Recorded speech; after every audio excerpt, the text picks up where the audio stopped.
Hi, so yes, next to speak is Yash Mishra. Um, Yash actually presented a poster at our poster contest in 2019 about auto-provisioning of HPCC systems on AWS.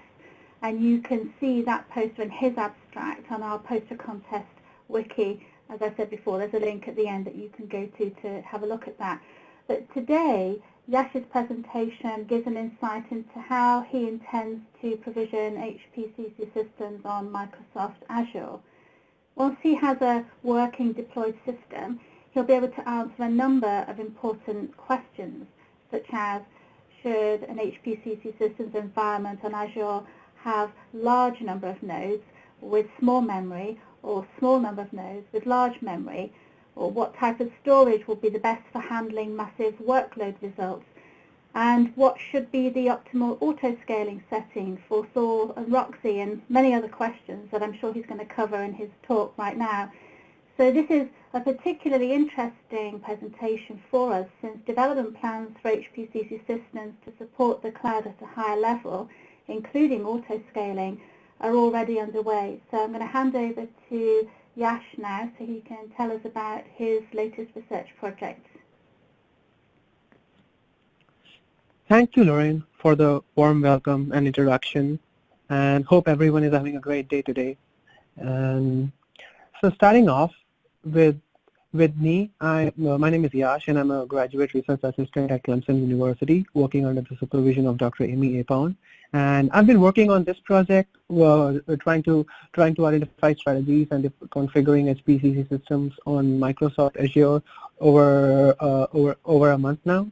And so let me start off with a quick poll question. How familiar are you with deploying HPCC systems on commercial clouds? I'm sure there might be some interesting answers there. And so let's begin.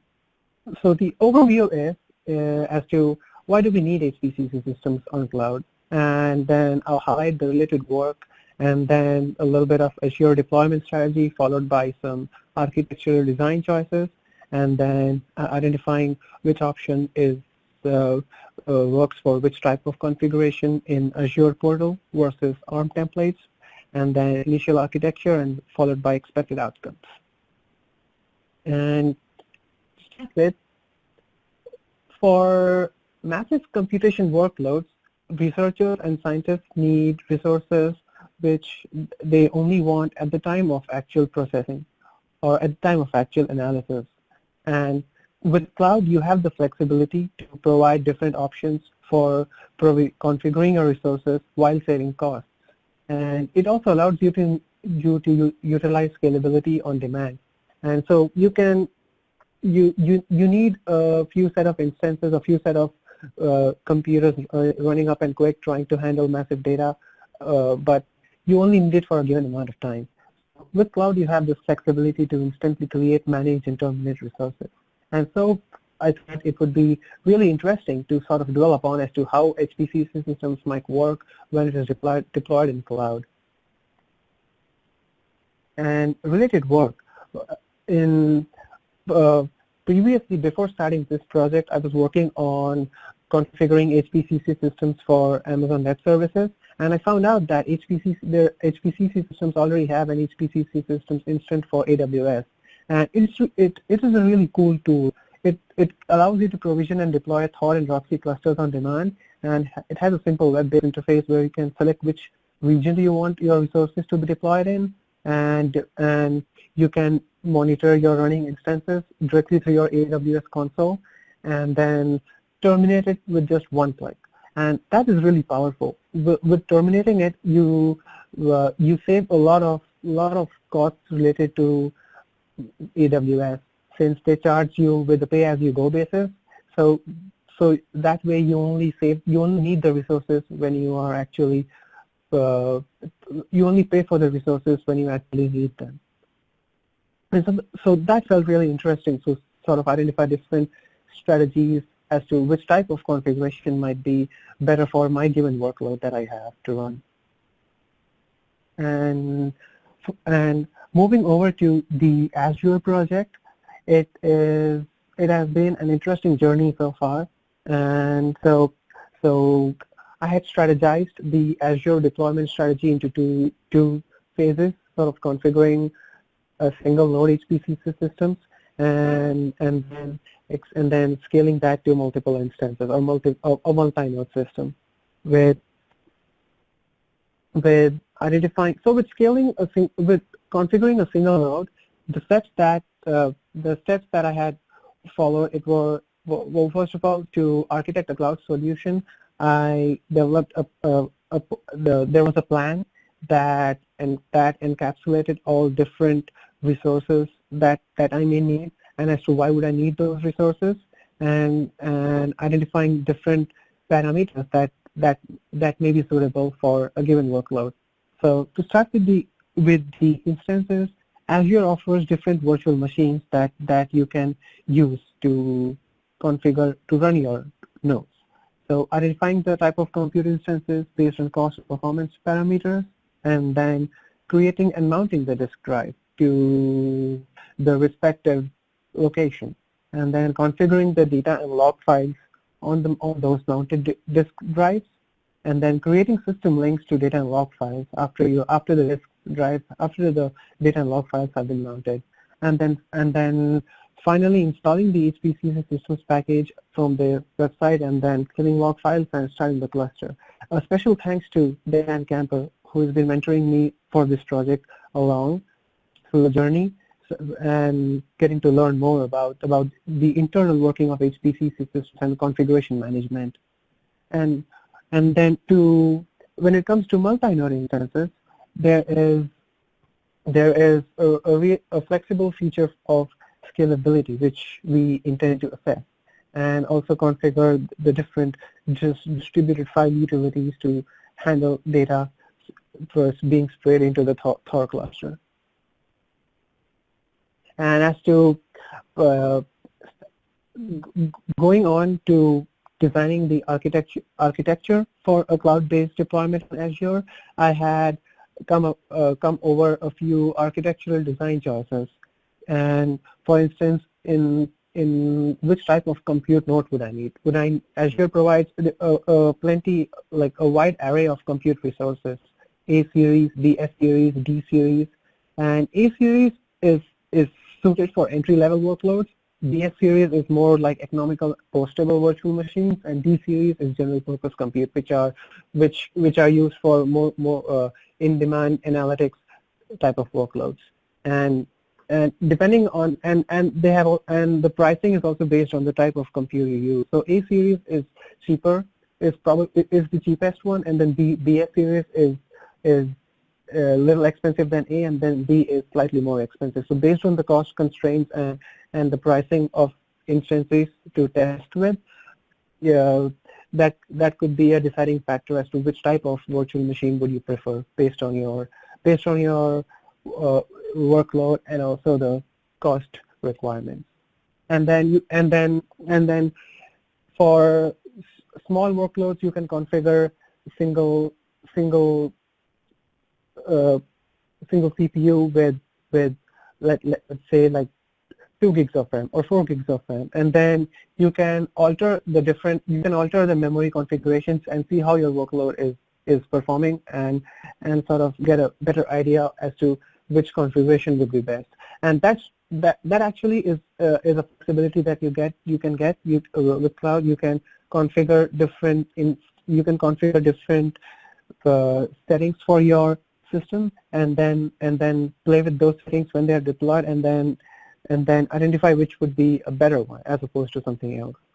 And then you identify the dependencies, and then you identify the type of storage. With storage, it's really interesting. You have blob storage, data lake storage, and then distributed file system.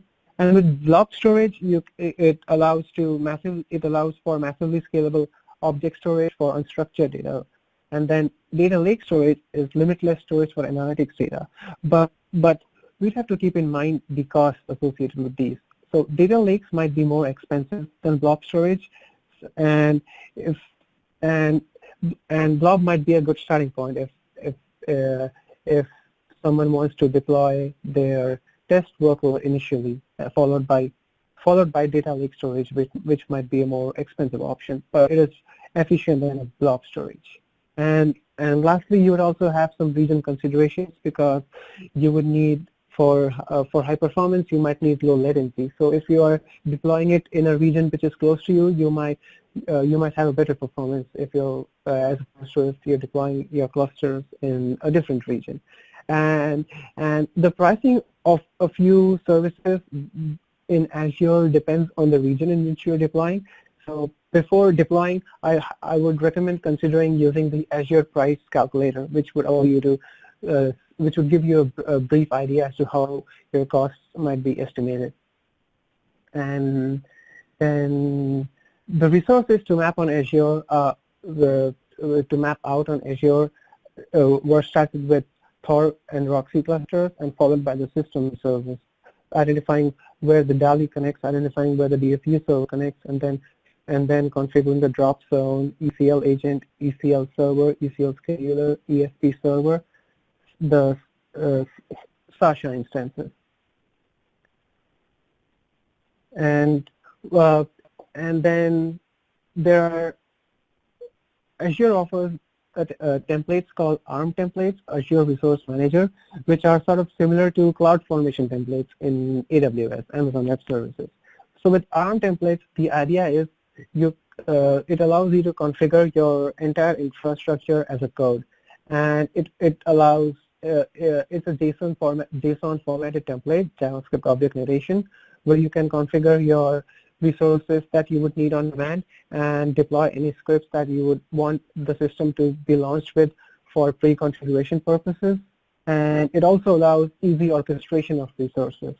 In Azure, your HPCC Systems resources can be configured into resource groups with the resource groups feature of Azure. And with having different resources and having different components within resource groups can be an easy way to configure security groups for those particular resources. Like for example, if I'm deploying the ESP server which talks to the outside world and then sends the data back to Thor and Roxy, which are protected inside a private network. So the ESP server can be configured into a separate resource group, and security groups can be assigned to that particular resource group, which would handle the ESP traffic to and from the ESP server. And then moving on, well, the orchestration phase is where the resources that you have deployed, they get converted into requests and are mapped into the respective nodes that you have allocated on the cloud. And another potential question here could be as to, well, why not AWS and why Azure? In this case, since different researchers, scientists, and industry experts might prefer using or are tuned to or might be using different cloud platforms, so it would be a diversification across different cloud platforms.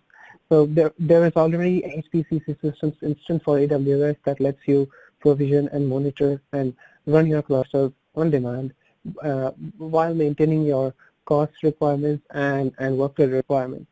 And with Azure, it is an extension to the marketplace. With Azure, the people who frequently use Azure or are not willing to move to AWS for business reasons might prefer using it on Azure. So it might be flexible to have it on Azure with all the flexibility that is also on AWS. And with ARM, so this is an example of an ARM template where the resources on the left side are configured as a simple JSON template, and this is a template for a simple storage account. As you can see, it says Microsoft storage account. So it creates your storage account where you would associate all your storage or the data with.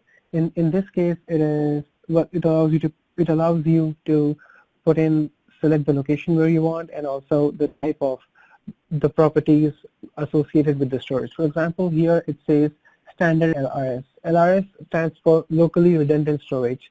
So this would create redundant or replicates your data 3 times within the same region that you have deployed your HPCC clusters in.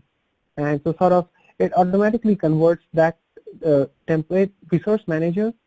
It automatically converts that template into REST API operations, where instead of manually using the Azure portal and then configuring the resources manually and setting all the rules manually, the task is automated, and it saves a lot of time when you're trying to deploy the clusters through these templates, as in like using automation techniques. And then the sort of the initial architecture that we are working on is something like this, where we have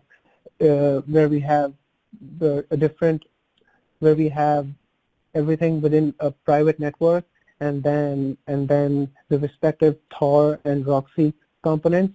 Although here in the case of Tor, you would have we are trying to scale it to we're trying to see how scalability is assessed in the case of Azure, starting with one Tor node and then scaling it to 2 or maybe 4 Tor nodes in sort of a multi-node environment. And with Roxy, it is actually a peer-to-peer network in Roxy, and they are not Roxy slave beings. They're actually the same Roxy virtual machines that are connected with each other in a peer-to-peer fashion for handling the data which is coming out of Tor.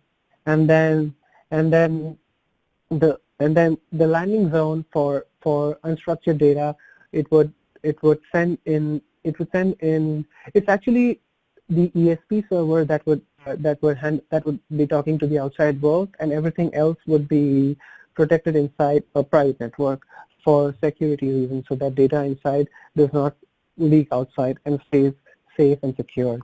And so we intend to scale the system and then test different and then analyze which type of configuration would be better for a given data intensive workload. So the workload may have different number of parameters, and identifying those parameters and mapping the resources once those parameters are identified is a part of the goal too.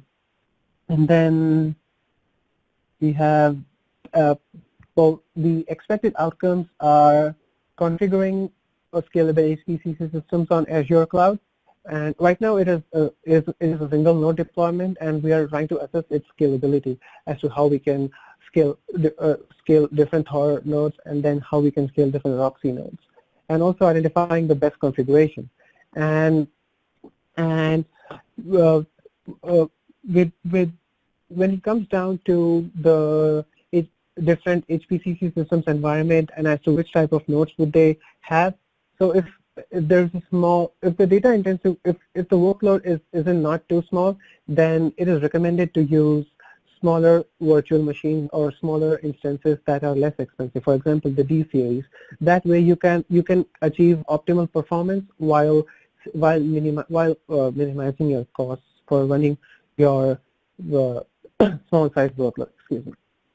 And what type of storage would you need? Would you prefer to handle massive workloads? Yeah, that depends on your cost or your budget if you're trying to deploy it on the cloud, on the project budget, and also on the type of workload. If it is continuously streaming data which is being generated every second, something like a time series data, then you might consider using a data lake storage to handle that data. And since that may be continuously streamed in, and block storage might give you a lower performance. So it is recommended to use data lake storage for massive data intensive workloads. But block storage can be a starting point for handling small to mid-sized workloads, as they would save you costs when compared to data lake storage.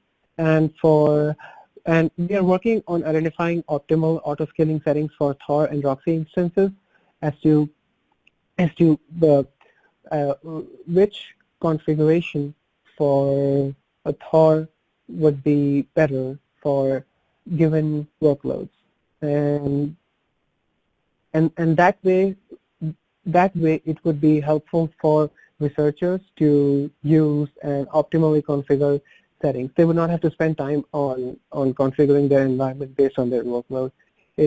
Based on the workload, the idea is to say which type of compute resources are recommended, or which type of storage within that compute resources are recommended. Should I scale them horizontally or vertically? Those are certain questions or research-based questions that we intend to answer through this project. And then, yeah, if moving previously in the architecture, I would also like to highlight that Tor and Roxy nodes are actually inside a private network, which are not connected to the outside world. It is only the ESP process that is talking to the ECL server on top of it, and then spraying the data to the landing zone. And I would like to conclude by turning over to Jessica for the Q&A. All right, fantastic. So we do have one final poll question here for people to take a quick peek at while Yash looks at the questions that have come in. So the poll question is approximately what time frame do you see having the need for using HPCC systems on Azure? So that's a good question. So while you're taking a peek, Yash, let's go back and look at the votes from the audience for your first poll question. And that question was, how familiar are you with deploying HPCC systems on a commercial cloud? So this is a really interesting answer, and I'm hoping that people have learned a lot from this presentation. 42% said that they've never had a use for it, and 36% say they have a basic understanding.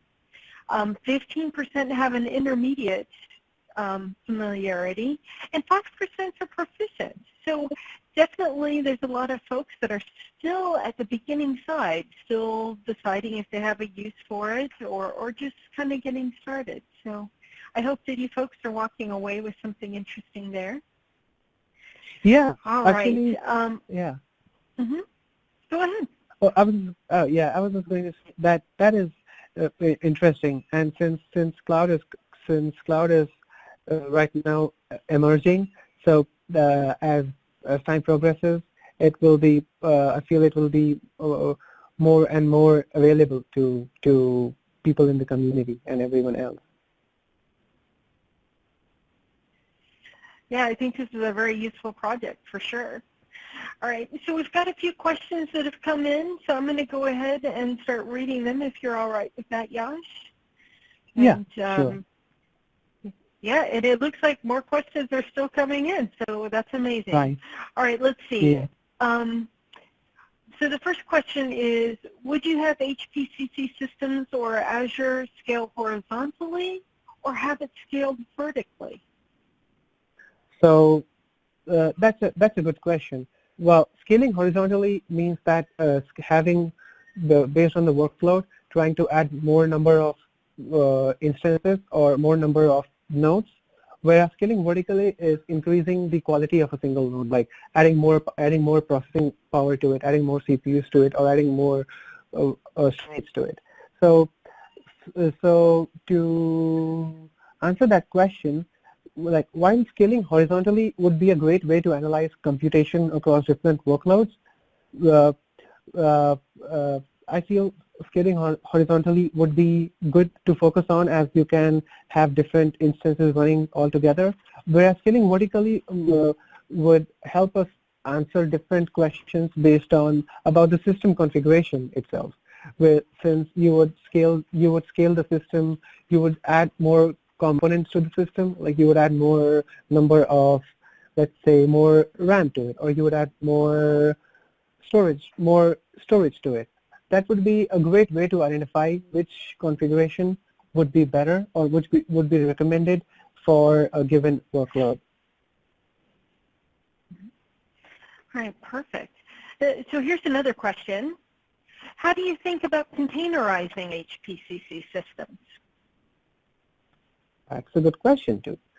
So while we are currently working to provision HPCC systems on Azure, upon a successful provision, we also intend to build a containerization strategy for HPCC systems based on the different node requirements that we get after provisioning it on Azure, and this would also be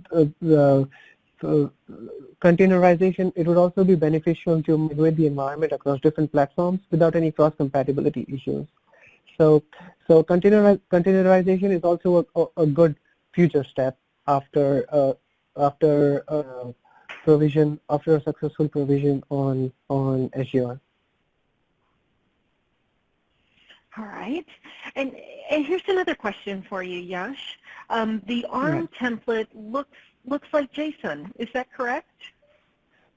Correct. Yeah. ARM templates are JSON templates basically. So you have a key value based type of structure, and then you build your infrastructure as a code in the form of JSON templates, and also identifying the linking or referencing different parts of the template where it is necessary. So yes, it is a JSON template. It is similar to AWS Amazon Web Services' CloudFormation template, which lets you build your infrastructure as a code. All right, perfect. Before we run to another question, I'm going to go through your last poll question, Yash, so you can look at the questions and prioritize them and read and think about your answers.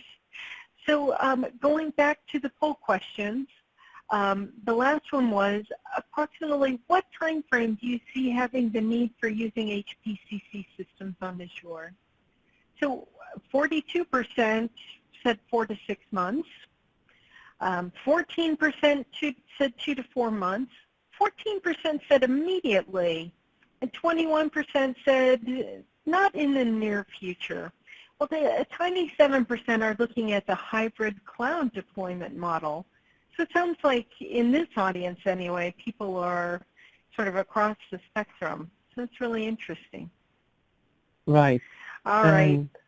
Yeah. Mm-hmm. Go ahead. Yeah, I was just going to say the same thing. It's interesting, like with 4 to 6 months being the major response and having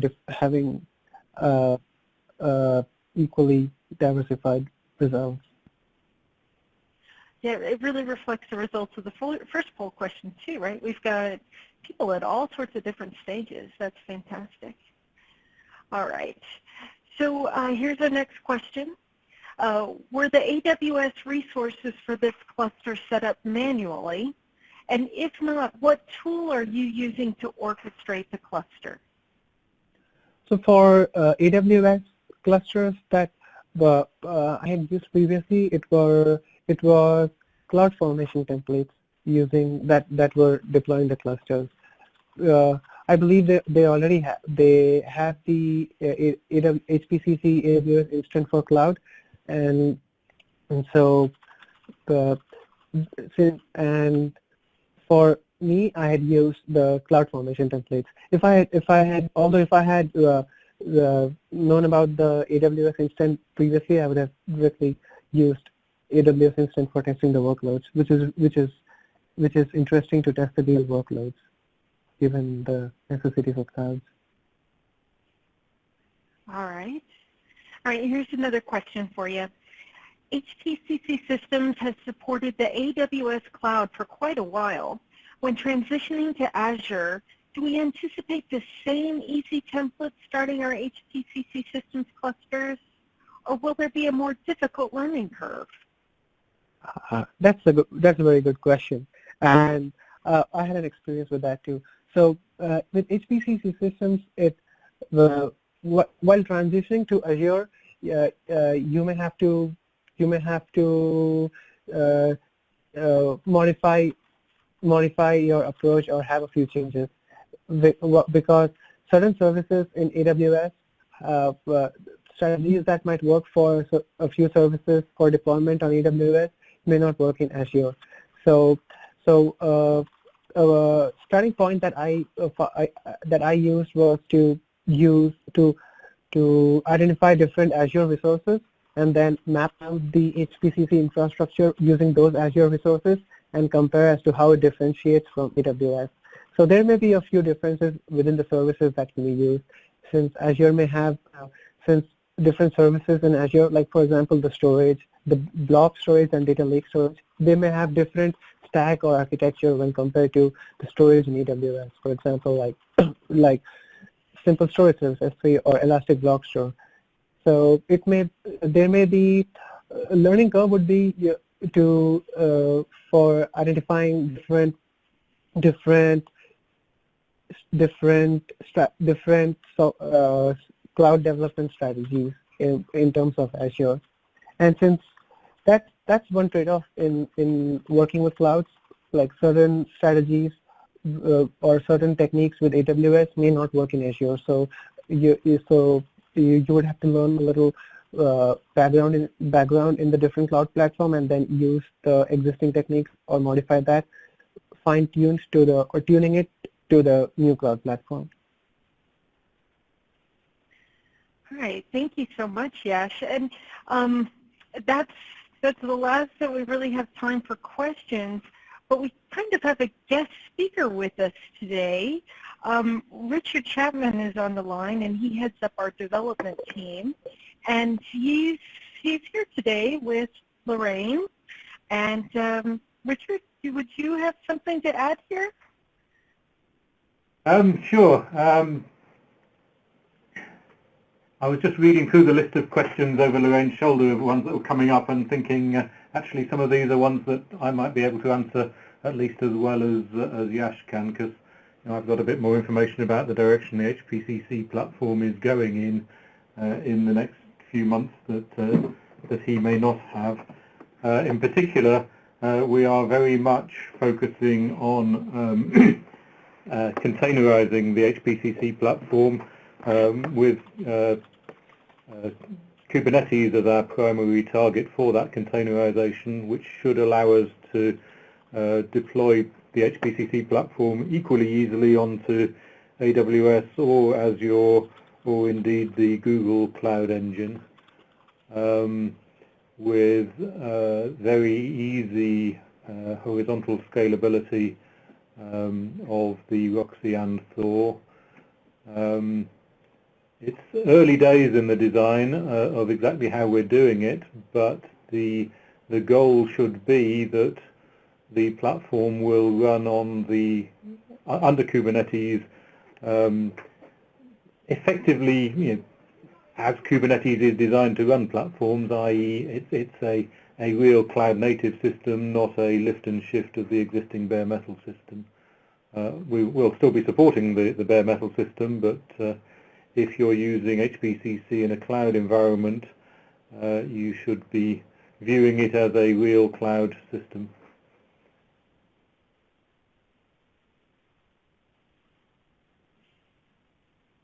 That's it. All right. Richard, you're our sneak surprise guest speaker. Maybe that will be the pop quiz question for Trish, to take people out to lunch from the platform team in Boca. That would be a great pop quiz question, Trish. All right. What to choose from today? Richard, okay, hopefully they picked a good restaurant, but only if they get the question right. All right. Richard, so you're telling him I'm wrong, but answer, yeah? You're the surprise answer, Richard.